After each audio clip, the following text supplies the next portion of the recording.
नमस्कार. प्रत्येकाला असं वाटत असतं, की मला माझ्या पूर्वजन्मात जाता आलं तर? पण खरी गंमत अशी आहे, की पास्ट लाईफ रिग्रेशन ही एक विशिष्ट प्रकारची थेरपी आहे. ती त्याच लोकांच्या बाबतीत वापरली जाते, ज्यांना काही मनोकायिक आजार असतात, ते सर्वसामान्यतः बरे होत नाहीत. तेव्हा डॉक्टरांना लक्षात येतं, की ह्याच्यात काहीतरी गडबड आहे. होतं असं, की पास्ट लाईफ रिग्रेशन थेरपीमध्ये माणसाच्या अंतर्मनाचे बरेच पदर उलगडले जातात आणि जिथे त्याचा त्रास असतो, तिथपर्यंत त्याचं अंतर्मन त्याला घेऊन जातं.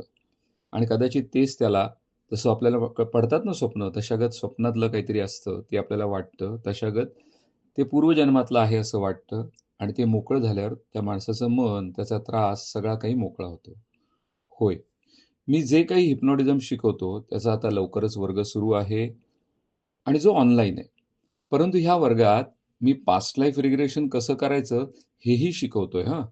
त्याच्यासोबत कंप्लीट क्लिनिकल हिप्नॉसिस, विशेषतः वेदनाशमन, दुःख, त्रासातनं बाहेर पडणं, मुलांसाठी अभ्यासासाठी कसं प्रवृत्त करावं वगैरे, वगैरे या सर्वच गोष्टी आहेत.